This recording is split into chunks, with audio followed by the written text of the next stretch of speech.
With their rituals and codes, Freemasons emphasizes integrity, charity, and community service. But how much of this is true? And how much is a carefully crafted mystique? Their closed-door meetings and secret handshakes have fueled suspicions for centuries. What really happens behind those locked doors? Some claim the organization's influence stretches into the corridors of power, manipulating political and legal systems. Could this explain their involvement in high-profile scandals throughout history? Are the Freemasons simply a misunderstood fraternity, or is there truth to the claims of hidden agendas and untouchable connections? Let's investigate. That so many leading members of government belonged to a Masonic Lodge, it was that they belonged secretly, and in Italy, secret societies are illegal. The Freemasons. Freemasonry, a brotherhood shrouded in secrecy, began as a guild for stonemasons, but soon transformed into a global organization claiming to champion moral and ethical values. According to reports, the society formed around the 1500s in England and Scotland. But as time went by, the members gathered power, and they began to influence society in areas like business and politics. Masonry is family, not only within our lodge, but also outside our lodge. And it's a worldwide organization. They even helped form the United States itself, since 13 of the 39 signatures on the US.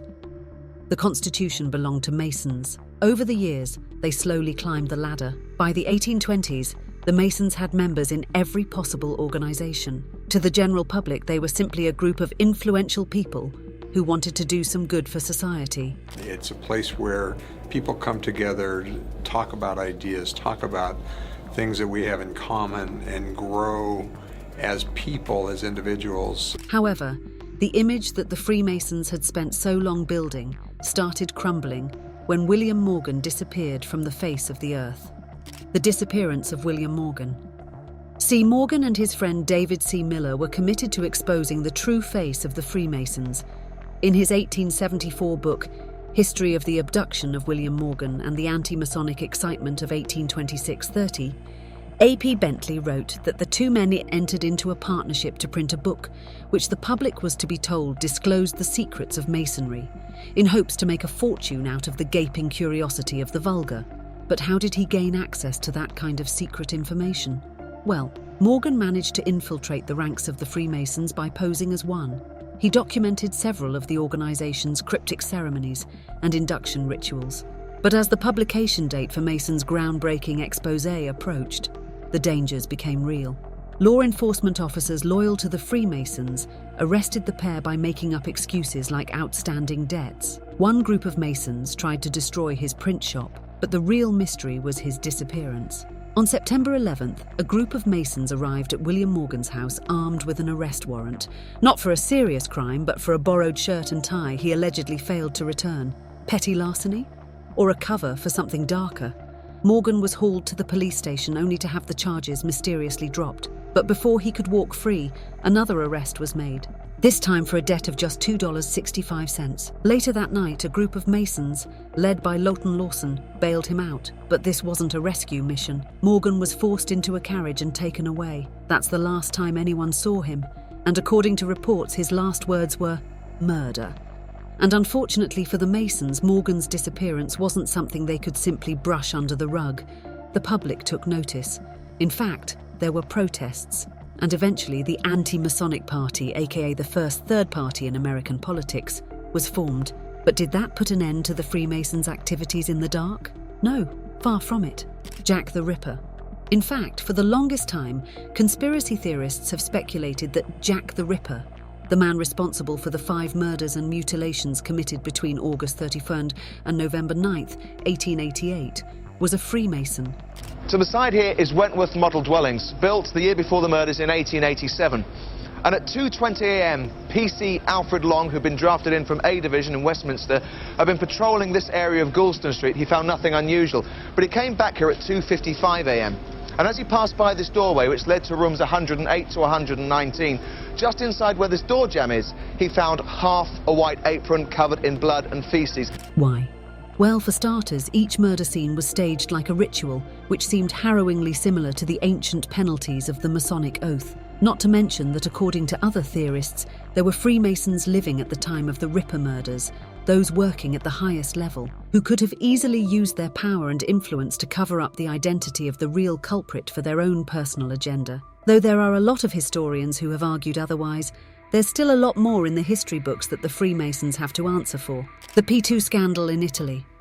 The judiciary accused some of the society's most prominent members of offences, such as espionage, tax fraud, illegal currency dealings, and even planning to undermine the country's parliamentary system and form a state within a state. Italy was in search of a new government today for the 41st time since the end of World War II. Government number 40, headed by Prime Minister Arnaldo Forlani, collapsed yesterday under the weight of a most unusual scandal. We're talking about nearly 1,000 respected figures of the Italian establishment, including members of Prime Minister Arnaldo Forlani's cabinet.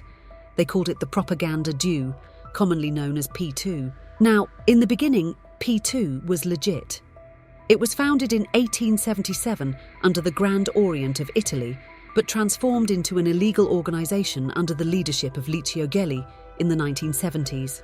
Christian Democrats to belong to the Freemasons, so as a party as a whole, they don't support them, so I don't know that they'll be so tainted. And well, that's where the problem was. Gelli was expelled to avoid further scandals. Meanwhile, a parliamentary commission of inquiry, chaired by Tina Anselmi, concluded that the lodge was a criminal organisation, which is why it was legally dissolved on 25th of January 1982. To many, the P2 scandal is the perfect example of how the secret society operates in the shadows. To others, it's an isolated incident that doesn't represent the Masons. The Cray twins, gangsters and Freemasonry. Back in the 1960s in London, Ronnie and Reggie Cray ruled with an iron fist. These notorious gangsters built a criminal empire through violence, intimidation, and connections to the city's elite. But here's the real interesting bit. The Cray twins weren't just feared criminals. They mingled with politicians, celebrities, and influential figures, and it seems like it's these very connections that protected them. One of the twins, Ronnie, even had affairs with two male politicians, Lord Boothby of the Conservative Party and MP Tom Dryburgh. What's more, investigations unravelled their empire, and whispers of police corruption emerged. Some reports about Masonic ties within law enforcement may have shielded the twins from scrutiny. Inspector Nipper Reid of Scotland Yard spent a good number of years trying to catch these notorious gangsters. He had to face some serious obstacles, but eventually it all paid off as he got the twins sentenced to life in prison in 1968. So the question that everyone has been asking to date is, could Freemasonry's shroud of secrecy have enabled the Crays to operate without any consequences? Though there are no clear answers yet, one thing is for sure. The Freemasons have been involved in far too many incidents that have been brushed under the rug. But that's not even the most disturbing part. No one can confidently talk about how powerful of an influence the Freemasons have. According to the Masonic Service Association of North America, there were about 898,000 Freemasons in the US as of 2020, and there are an estimated 6 million Freemasons worldwide. So don't be fooled into thinking that these are stories of the past. The Masons exist and they're going to continue working from the shadows for a long time. That's it for this one. Give us a like and let us know if the Freemasons will ever be exposed. Comment below with your thoughts. And if you're looking for light, maybe you should knock. Stay safe out there.